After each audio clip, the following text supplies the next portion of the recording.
آئے گی بہریں تو گیت تمہارا ہی سنائے گی۔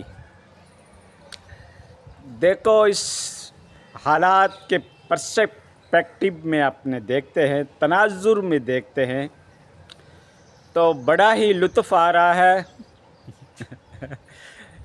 دیکھو ایسا بھی ہوتا ہے، ویسا بھی ہوتا ہے۔ جو ہم ایکسپیکٹڈ کرتے ہیں، جو ہم گمان لگاتے ہیں، جو ہم حساب لگاتے ہیں اور جو ہماری کاؤنٹنگ ہوتی ہے، کبھی کبھی وہ غلط بھی نکل جاتی ہے۔ کبھی کبھی ہمارا پرسیپشن، ہمارا اسسمنٹ، ہماری سوچن شکتی، ہماری تھاؤٹ، ہماری آئیڈیالوجی غلط نکل آتی ہے اور دنیا ساری کی انالیسس غلط نکل آئی۔ وجہ اس کی یہ ہے کہ وہ ایمان کی طاقت کو نہیں پہچانتے۔ وہ ظاہری اسباب کے اوپر جاتے ہیں، مادی اسباب کے اوپر جاتے ہیں۔ دنیا کی جو ظاہری پاور ہے، دنیا کا ظاہری جو مادہ اسباب کی دنیا ہے، اس کو لوگ انالیسس کرتے ہیں۔ ہمارے جتنے بھی مبصرین ہیں، تجزیہ نگار ہیں، دنیا کی جو اسٹریٹجی بناتے ہیں، دنیا کا جو لاہ عمل بناتے ہیں، دنیا کی جو پالیسی میکر ہوتے ہیں، کبھی کبھی ان کا تجزیہ، کبھی کبھی ان کا گمان، کبھی کبھی ان کی سوچ غلط بھی نکل آتی ہے اور سچائی کی ہمیشہ جیت ہوتی ہے۔ دیکھو کہاوت ہے، دیر آید درست آید۔ ٹائم تو لگتا ہے لیکن یہ نظام الہی ہے۔ اللہ ان قوم کا ساتھ دیتا ہے جو اپنے ایمان، اپنے یقین، اپنی شرافت اور جن کا بلیو رب کی ذات کے اوپر ہوتا ہے۔ قدرت ہمیشہ ان کا ساتھ دیتی ہے کیونکہ وہ تو کریٹر ہے۔ کریٹر کا مطلب اس نے ہر چیز کو پیدا کیا، پالیسی میکر کو بھی، سائنٹسٹ کو بھی، اچھے اچھے پاور رکھنے والے کو بھی، اچھا اچھا ڈاکٹرس رکھنے والے کو بھی، اچھا اچھا دبدبہ دنیا میں جمانے والے کو بھی، اور دنیا کی جو جتنی بھی یہ سپر طاقتیں دیکھتے ہو، سپر نیچر دیکھتے ہو، یہ کس نے پیدا کیا؟ میں آپ کو پوچھتا ہوں۔ سائنس کہتی ہے کہ ایک بگ بینگ ہوا اور دنیا وجود میں آ گئی۔ ایسا کیسے بگ بینگ ہوا کہ آٹومیٹک چیزیں واپس اسی نظام کے اوپر، واپس اسی جگہ کے اوپر، مینجمنٹ فارم کے اندر واپس وہ ایگزسٹ ہو گئی؟ کوئی دھماکہ ہوتا ہے تو چیزیں بکھر جاتی ہے، ڈسٹروائے ہو جاتی ہے، ایگزسٹ تھوڑی کرتی ہے۔ تو یہ دنیا کا سارا نظام جو اپنے ویوستھت طریقے سے اپنے مینیجبل فارم کے اندر اپنی ایک ترتیب کے ساتھ، اپنی ایک بیلنس کے ساتھ دنیا کا نظام جو چل رہا ہے، اس کو کوئی نہ کوئی تو چلانے والا ہوگا۔ اور ایک چھوٹی سی مشینری جب آپ چلاتے ہو تو اس کا بھی میکینک ہونا چاہیے۔ ایک چھوٹی سی چیز کو پیدا کرتے ہو تو اس کا بھی کوئی میکینک ہونا چاہیے۔ بال پین بھی بغیر آپ میکینک کے نہیں بنا سکتے، بغیر کسی کاریگر کے بال پین بھی نہیں بنتی، اور تمہارا بال بھی نہیں بنے گا بغیر میکینک کے، ٹھیک ہے؟ ہاں، وہ قدرت کی ذات ہے جس نے تمہارا ڈی این اے رکھا، جس نے تمہارے اندر اتنے سیلز رکھے، جس نے تمہارے اندر اتنا سینسیبل رکھا، دماغ رکھا، حواس خمسہ کا علم دیا، تو یہ قدرت نے دیا، ٹھیک ہے؟ اور جب قدرت کے نظام کے اندر کوئی ڈسٹرب کرنے جاتا ہے، قدرت کے اصولوں کو دنیا جب توڑنے لگتی ہے، تو قدرت بھی گاہے بگاہے کبھی کبھی ایسا کر کے دکھاتی ہے۔ تو ساری دنیا کا انالیسس ایران کی بابت غلط نکلا۔ سب کی سوچیں، وہ سوچاں ہی سوچاں، وہ پنجابی میں کہتے ہیں نا کہ سوچو تو سوچاں ہی سوچاں، نہ سوچے تو موجاں ہی موجاں۔ تو اس طریقے سے جب انسان سوچنے لگتا ہے، کسی چیز کے اوپر غور کرتا ہے کہ ایسے کیسے ہوا، تو ان کے بات سمجھ میں آ جاتی ہے کہ بے شک اس کے پیچھے جن طاقتوں کو ہم سمجھ رہے تھے اس سے بھی بڑی کوئی طاقت ہے، اور اسی کو کریٹر کہا جاتا ہے، اسی کو خالق کہا جاتا ہے۔ تو دوستو، عالم اسباب میں سبب تو اختیار کرنا ہی پڑتا ہے، پھر اس کا نتیجہ مسبب الاسباب دیتا ہے۔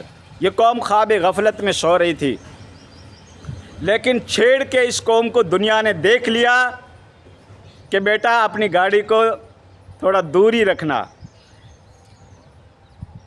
کبھی اس قوم کے بارے میں آپ کو طاقت کا انداز نہیں آئے گا، اس قوم کی انالیسس آپ پوری نہیں کر پاؤ گے۔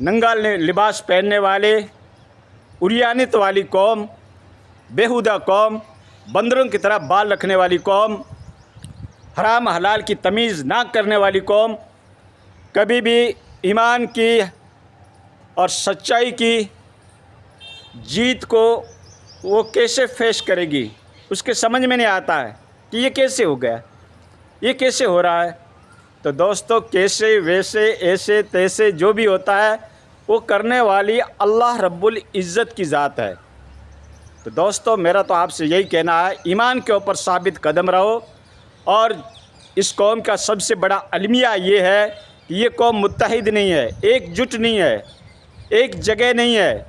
بس اس کے آپسی اختلافات نے, آپسی کرائسس نے, آپسی متبھید نے, آپسی ڈسکریمنیشن نے اس قوم کا سرازہ ضرور توڑا اور اس کے اندر رول بھی رہا دیگر اقوام کا اس کو بکھیرنے کا.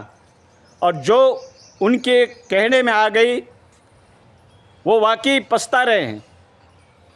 دیکھو غلامی میں نہ کام آتی ہے شمشیریں نہ تدبیریں.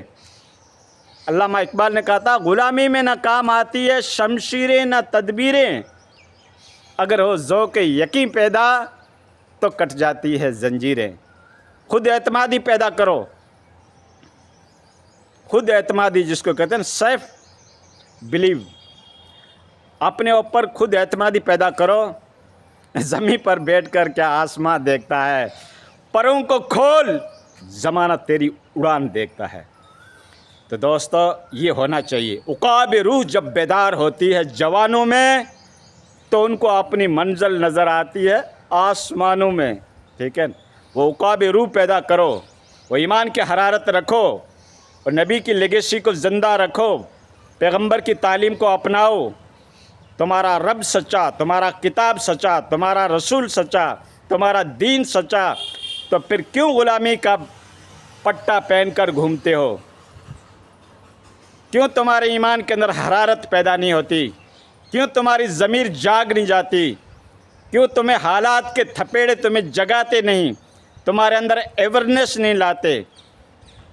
دیکھو یہ قوم وہ ہے جو دست دست دریا بھی نہ چھوڑے ہم نے, بیر ظلمات میں دوڑا دیے گھوڑے ہم نے.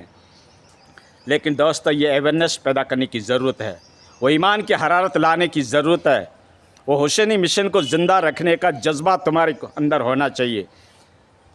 اور وہ جب جذبہ آئے گا, وہ ایمان کی حرارت آئے گی, جب تم خود کو پہچاننے لگ جاؤ گے کہ ہماری شان کیا تھی, ہم کون ہیں, جب اس کا انٹروڈکشن ہو جائے گا تو پھر دنیا کی بڑی سے بڑے پاور سے آپ نہیں ڈرو گے.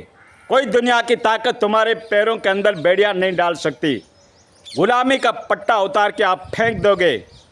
جس دن تمہارے اندر یہ احساس پیدا ہوگا, سیلف ریئلائزیشن پیدا ہوگا, یہ جذبات جب تمہارے اندر ایمان کے اٹھیں گے تو تم حقیقت کو فیس کرو گے, اور رب بھی تمہاری طاقت کرے, تمہارا ساتھ دے گا, تمہاری طاقت کا ساتھ دے گا, تمہارے جذبات کا رب بھی قدر کرتا ہے.